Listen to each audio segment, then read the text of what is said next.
Bismillahirrahmanirrahim. Assalamualaikum warahmatullahi wabarakatuh. Hai sobat, kali ini kita akan membahas tentang asbabun nuzul. Apa sih asbabun nuzul itu? Kalian udah tahu atau belum sih? Jadi, asbabun nuzul berasal dari kata asbab yang artinya sebab dan berasal dari kata nuzul yang artinya diturunkan.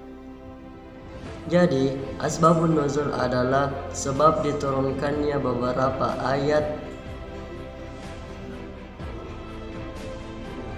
Mengutip dari pendapat seorang Syekh Manna Al-Qattan yang merupakan dosen dari Universitas Islam Imam Muhammad bin Saud Riyadh, ibu kota dari Arab Saudi, yang mengatakan bahwa asbabun nuzul adalah sesuatu yang karenanya diturunkan Al-Quran sebagai penjelas terhadap apa yang terjadi, baik itu berupa peristiwa ataupun pernyataan. Jenis-jenis asbabun nuzul yang pertama adalah peristiwa pertengkaran yang disebutkan di dalam Quran surah Ali Imran ayat 100. Dan yang kedua adalah peristiwa berupa kesalahan yang fatal atau yang kesalahan besar di dalam Quran surah An-Nisa ayat 43.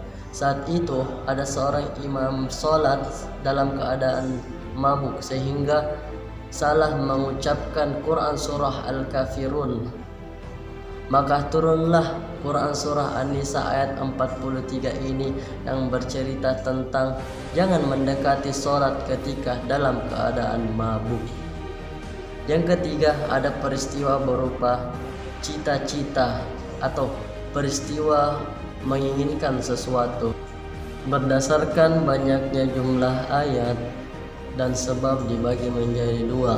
Pertama, ta'addud al-asbab wa nazil wahid.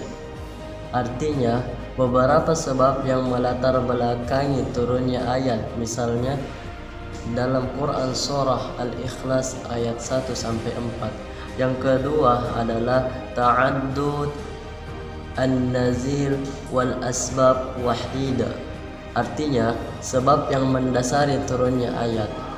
Adapun manfaat kita untuk mengetahui asbabun nuzul ini adalah agar membantu memberikan kejelasan tentang turunnya beberapa ayat. A'udzu billahi minasy syaithanir rajim. Bismillahirrahmanirrahim. Wa minhum man yaqulu rabbana atina fid dunya hasanah Rabbana atina fid dunya hasanatan wa fil akhirati hasanatan wa qina azabannar. Shadaqallahul azim. Kebiasaan orang Arab jahiliyah setelah menunaikan ibadah haji adalah memuji, mengagungkan nenek moyang mereka. Maka setelah diturunkannya ayat ini, maka semua itu diganti dengan berzikir kepada Allah Subhanahu wa taala.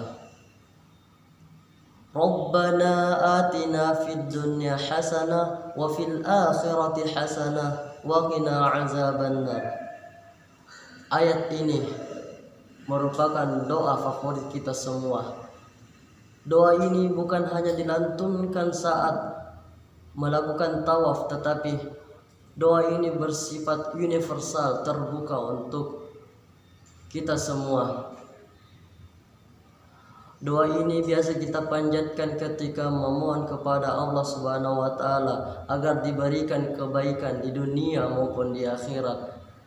Maka teman-teman sekalian, ayat Al-Quran itu konsepnya bukan hanya berlaku pada masa itu saja, tetapi konsep Al-Quran itu berlaku pada masa lampau, masa sekarang, dan masa yang akan datang.